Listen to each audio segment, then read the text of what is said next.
A WIP, in my opinion, is your view into the immediate future of your company's operations. Now, for a WIP to be able to be effectively used as a forecasting tool, it has to be a robust, reliable, accurate, timely prepared WIP. One of the things I like to look for is I like to compare my accounting percent complete, so my percent complete according to the WIP, and then get a feel for field estimates of percent complete.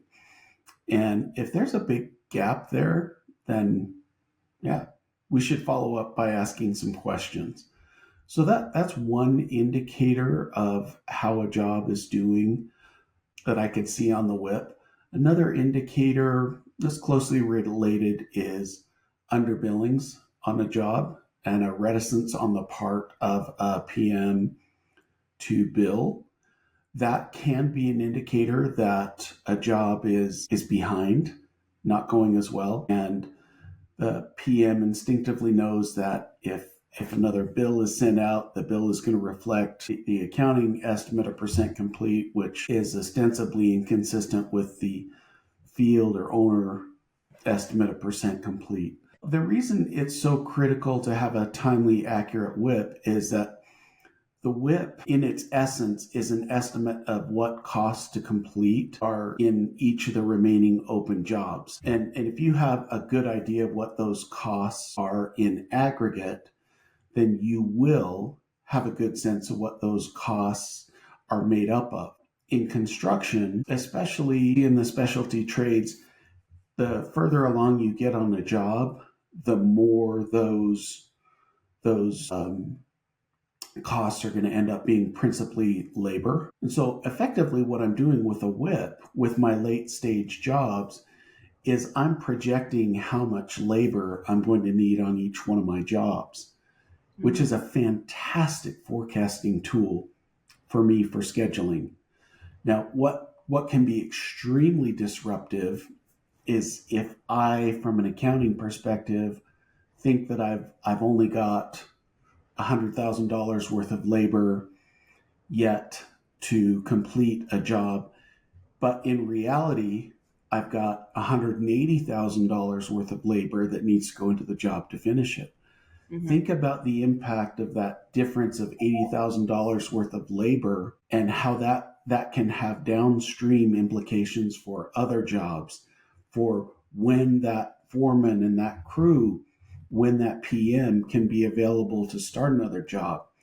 And if you've got other jobs with other owners and you're in a critical path in terms of dependency on the job site, that can get very problematic for a contractor, especially if there are harmful contract provisions in place. But certainly in terms of reputation and performance, having a stumble on a job can be very, very harmful to a sub. So if I'm the contractor and I know with a high degree of confidence what's yet to do on my job from a cost perspective, then I'm going to know what those costs are going to be made up of. And I'm going to have an excellent view into what my costs going forward, what my makeup, what my inputs are going to be for the foreseeable future. And that's really going to help me scheduling. Yeah. How do you, so I know a tension that contractors are dealing with is winning enough new work to keep their staff busy and make enough money to keep going, but also not winning too much new work that they can't pay for it or staff it or be bonded for it.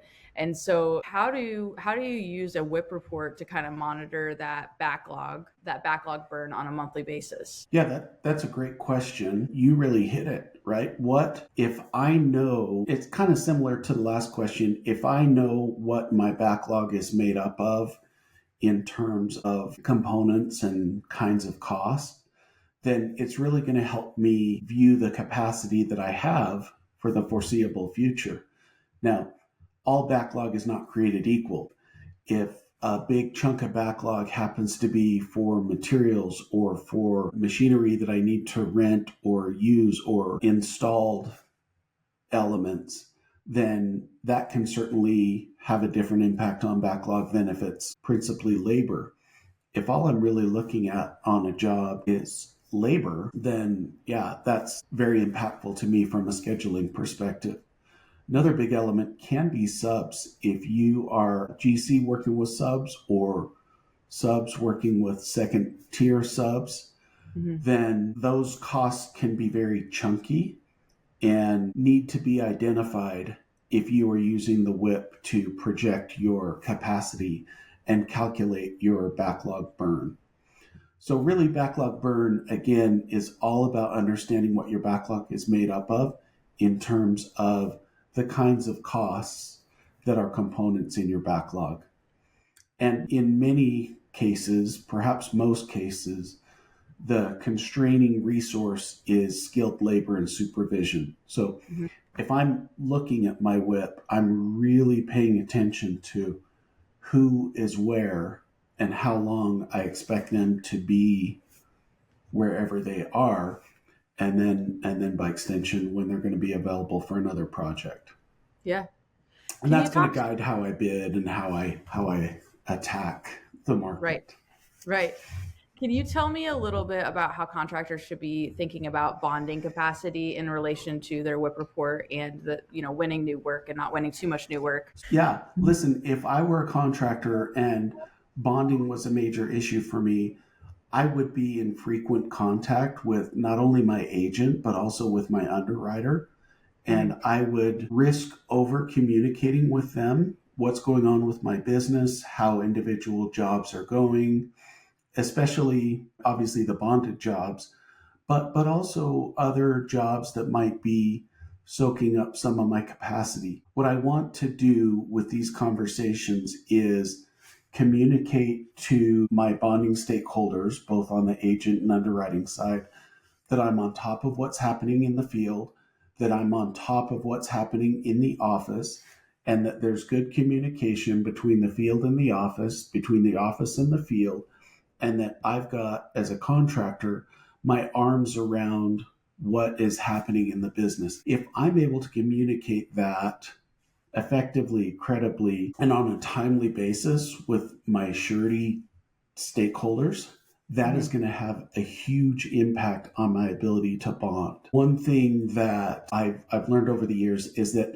bonding is not necessarily the formula driven exercise that some of us are led to believe that it is. There are underwriters who have a lot of discretion in terms of what gets bonded and how much gets bonded. And if a surety underwriter has a lot of belief in, confidence in a contractor, a lot of these more seasoned surety underwriters can really go and make bonding decisions that fall outside the traditional let's run the numbers and check a few boxes and see whether or not the contractor qualifies. I think the having timely, accurate financials is a critical element, but being able to communicate the implications of what's on the financials and tying what's happening in the field to what's happening in the office is huge in terms of credibility with underwriters and agents, and that credibility is really what influences what gets bonded and what doesn't, and by whom. That's great advice. Can you tell me a little bit about how you would help or advise contractors as they're looking at their WIP report in balancing their cash flow? How does the WIP report kind of play into their cash flow forecasting and making sure that they do have enough cash on hand to continue their projects? That's a great question. If I'm a well-run contractor, I should be able to use my WIP to fairly effectively project my cash flows for the upcoming months. And the way I can do that is I can, number one, I can look again, the same theme. I can look at what's remaining in my jobs and back into what the components are. If it's labor, I know I've got a labor nut that I need to pay every single week to complete those jobs, right? And I can predict those labor costs. I know what they're going to be with a high degree of confidence. And I know what the cash flow implications of that those labor costs are. If they're materials costs, right, I know there's a little bit of play between getting the material and then having to pay the supplier, but knowing what the backlog is made up of, I can then project cash outflows based on components of backlog and what the terms of those payments are going to be. Now, secondarily, if I'm looking at my WIP, it's going to give me some insight into my cash inflows as well. So I can first of all look and see on a job by job basis where I'm underbilled, where I'm overbilled, and then overlay that with the billing cadence of the job. And I can look at what I anticipate we're going to be completing on the job over the next month, 2 months, 3 months, whatever the case may be, and really do a quick and dirty estimate of what I think I'm going to be able to bill and when, and then overlay that again with the cadence of when that owner or general pays. And that's going to give me great insight into my cash inflows. We already talked about how to get information on the cash outflows based on the WIP. And then what I have to do is I have to just start with cash in the bank. And I've got the big components on the WIP taken care of. On the admin side, that should be a pretty straightforward exercise. And all of a sudden, I've got the makeup of a fairly reliable cash flow projecting tool at my hands.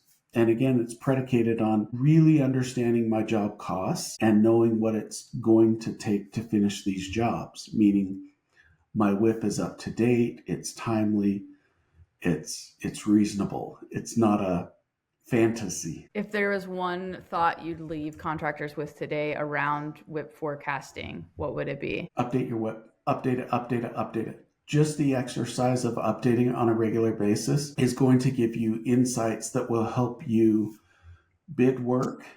It will help you measure the performance on the work that you have. It will help you forecast cash and help with the cash management side of the business, which is a huge issue for a lot of contractors. And it will make you a better operator. It just will.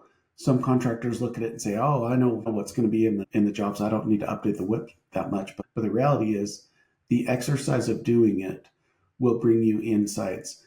And then having that information available to you regularly is really going to pay dividends to your business.